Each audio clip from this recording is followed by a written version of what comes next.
If you show symptoms of rabies, your chances of dying are nearly 100%. Like pancreatic cancer. If you're showing symptoms, you're almost definitely already dead. There was an NPR report about a doctor who put a young girl with the rabies virus into a medically induced coma. He figured that since most people with rabies actually died of dehydration, he can wait the virus out, giving the girl a feeding tube and waking her up after the virus had run its course. He was right. You will watch most of the people you love die, and the rest will watch you die. It's guaranteed to happen. Unless you are killed at the same time by a plane crash or so. As the youngest of 9 kids who also still has both his parents, this has been sinking in with me lately. I haven't lost many family, grandparents all passed before I was born, or friends yet at this point in my life at age 37 to death. And statistically I'm probably going to outlive most or likely all of them because I'm the healthiest and youngest. The second half of my life is gonna suck funerals wise. There's somebody out there that you're completely compatible with and you get along perfectly and it's your perfect partner. But you'll probably never get to meet them. My friend lives in somewhat rural Washington State, USA. She got on a dating app a few years ago, and on a whim she said her interest in location is global. She matched with a guy who lived in Germany. When she asked him why he also set his location to global, he said, "What are the odds, in all the world, that my soulmate is in my own city?" They're engaged. America's first baseball star, Jim Creighton, died at 21 from a rupture he got from hitting a home run. He injured himself in a game when he suffered a ruptured abdominal hernia hitting a home run. The rupture caused internal bleeding, and he died 4 days later. The youngest girl to ever give birth was 5 years, 7 months, and 21 days old. I can't even imagine the labor pains. The size difference between baby and mother wouldn't have been too much. To this day, she still refuses to be interviewed about it. It was no doubt her dad or uncle, or someone the family would want to protect due to fear of shame. It still happens way too often. You've walked by and seen people that have died very painfully in the last year. Recently an old co-worker of mine said hi to me when we bumped into each other in a shop and we chatted for a bit. The next day in work he was crushed by a trailer and his spine was pushed up into his brain. Someone replied, "A few days before Christmas I picked up a package from my downstairs neighbor and wished her a Merry Christmas. 4 hours later she caused a car crash that killed 4, including her, and injured 12. Someone else replied, "I served 2 people at work that within days of me serving them, they were in the news because they were murdered. One by a jealous ex. He killed her, stuffed her in a suitcase, hiding it in her car, and then within 24 hours of her body being found he killed himself in a deliberate car crash." The other was a mother who was decapitated by her daughter, in front of a younger member of the same family. Really makes you realize just how short life is. The British East India Company took over Bengal, India, and their policies caused the Great Bengal Famine of 1770. It caused the death of 10 million, a third of the population. The British have caused so many artificial famines. The Irish Famine of 1847. Bengal again in 1943. Yet no one takes them to task over it. Brain activity has been recorded for up to 10 minutes after death. What is that person experiencing during those last minutes of life? Another fact, during those 10 minutes, time isn't perceived the same way as when you were alive. So in your head, those 10 minutes can last years. During this time, it is said that you live your life again. Maybe you're already dead, and you're in those 10 minutes, who knows? Time dilation. If every single thing in your life has already happened and what you're experiencing now is the brain replaying its life in extraordinarily vivid detail, almost like a dream, except how would you ever know? How are you sure that this is the first playthrough? I guess, how do I know that I'm not already dead and these last couple decades have been my last little lights of brain activity?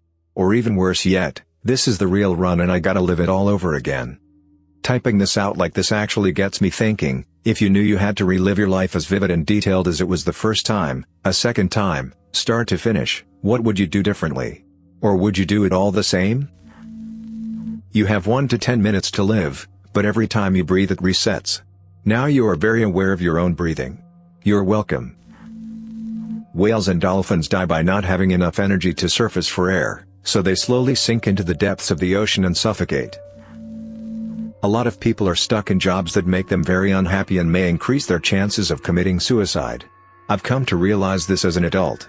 Yes, a lot of people have higher paying jobs, but I see what meds they're on. Someone replied, "It's true. Those of us earning any sort of decent money are basically stuck working those jobs if we have other people depending on us. By the time I was 30 or so, adult male suicide was no longer a mystery to me. Between our jobs and how devastating relationships can be, the number of men I know that are wrecked financially following a divorce is high. I'm surprised more of us don't kill ourselves. Many of us are just doing it slowly with alcohol. Your comfort is only possible due to the suffering of millions toiling away in nightmarish sweatshops, factories, mines, fields, etc. Technically it's possible without, but humans are greedy and want that cheap labor. There is no such thing as responsibly sourced products, only different degrees of exploitation. Of course, we should work to minimize exploitation, and eventually eliminate it entirely, but with the current economic paradigm, all consumption is exploitative. A majority of kidnappings, rapes, and murders are committed by people familiar to the victim. Stranger danger is largely BS. That's the problem, that kid is more likely to be attacked by a relative or family friend than by an unfamiliar adult in public. Males are more likely to be murdered by a stranger than a female is to be murdered by a stranger. But in general, the vast majority of murders are committed by someone who knew the victim, male or female. When they perform executions by shooting, the reason they have several shooters is so that no one knows who shot the fatal shot. On the other hand, every hit adds up to the sum of injuries that lead to death, and contributing to this still makes you responsible for causing a death. Consider a shooting squad of 6 men all low-key, not wanting to kill, and all hitting the shoulders. That'd be even worse. Technically we're all brain damaged to some extent. Adrenaline, high cortisol, little bumps to head, alcohol and many other chemicals, contact with toxic people and people in general, those are some of the causes of that. 25,000 people die of hunger, every day. And all of those deaths would be preventable if humans weren't greedy money grabbers. We have more than enough food to feed the world. When I say this, people call me edgy or teen as defense mechanism. Just accept we are all greedy organisms. Get off your moral high ground that you made up in your schizophrenic cognitive dissonant human head and accept you are like the rest, greedy organism. We humans are as good as our biology dictates, just as it is with other organisms, but we judge so much because we are moral social animals, so it comes naturally to us. But when something like helping the starving ones, and giving up unnecessary luxuries and excess appears, something that isn't encouraged by society, we suddenly aren't as good. Because we are not conditioned to care. We are conditioned to ignore such things. We are as good as our environment and conditioning. Reminds me of how absolutely everyone thinks that if they were born in Nazi Germany they wouldn't be Nazis. Humans really overestimate how good they are, or rather underestimate their evil. Hitler was nominated for the Nobel Peace Prize. This was a political move. Hitler had forbidden his people from going to collect their Nobel Prizes, so someone nominated him. Cysticercosis is when a tapeworm manages to lodge itself inside your brain, causing big cysts to form in your head, causing headaches and seizures. In Australia, there is a plant called the gympie, otherwise known as the suicide plant. When touched, it delivers multiple stings with a long-lasting neurotoxin that is so painful that people would rather kill themselves than live through a few days of excruciating pain, and then a further several years of lesser pain, or full reoccurrence in the correct conditions. If the tiny hairs that deliver the stings are not removed, or are buried, the pain will continue for years. The pain, which has been described as feeling like being doused in hot acid and being electrocuted simultaneously, is so bad that people have been driven mad by it. Horses who have been stung by this plant have literally thrown themselves off cliffs. An ex-serviceman named Cyril Bromley is known to have fallen into one of the plants during World War II. Driven mad by it, he had to be strapped to a bed to prevent himself from committing suicide.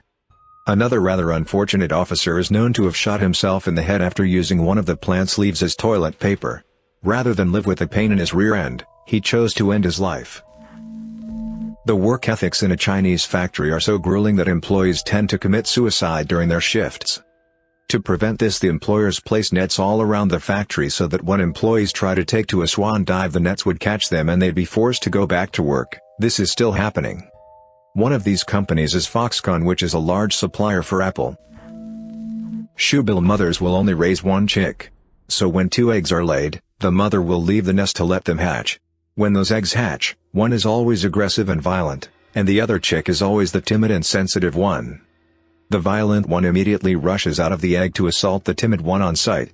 When the mother comes back to see the aftermath, The timid one limps to its mother for comfort and protection. The mother then takes her time beating the timid one to death with her bill, until it's nothing but a mangled lump of meat and bones, and raises the aggressive chick. I saw this in a Netflix documentary on the animals of Africa. David Attenborough actually had to manifest into corporal form, after the end of that particular scene, to console the viewer and remind us that nature can be scary as hell sometimes. During World War II, many American corporations aided, funded, and supplied Nazi Germany, with many of the heads of these corporations agreeing with German political stances at the time, especially when compared to FDR. American Telephone and Telegraph Company, more commonly known as AT&T, designed and installed the telephone lines used by the Germans during the occupation of France to allow for communication directly to Berlin. Coca-Cola sold their beverages to the Nazis, who promptly distributed them to soldiers in North Africa. There were even reports of German pilots tying towels around several bottles of Coke, tying them to their aircraft, and flying up to altitude. When they land, their Cokes would be frozen, needing to chip the frozen towel off, perfect for a hot day in North Africa. Another small company called Ford had manufacturing plants in Germany, where many German half-tracks were fitted with Ford engines. In fact, in the 1940s, after the war, Ford sued the United States government for damages done to their factories during the war, and they won.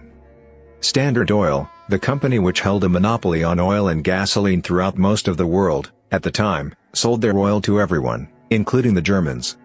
In fact, the only ones they didn't sell to were the Japanese, who had been placed under an extremely strict embargo by the American government, forcing Japan's hand in to launch a strike against Pearl Harbor. Japan committed the same if not worse atrocities as Germany in World War II, but the history books often forget it. The Soviets tried to establish a self-sufficient prison island.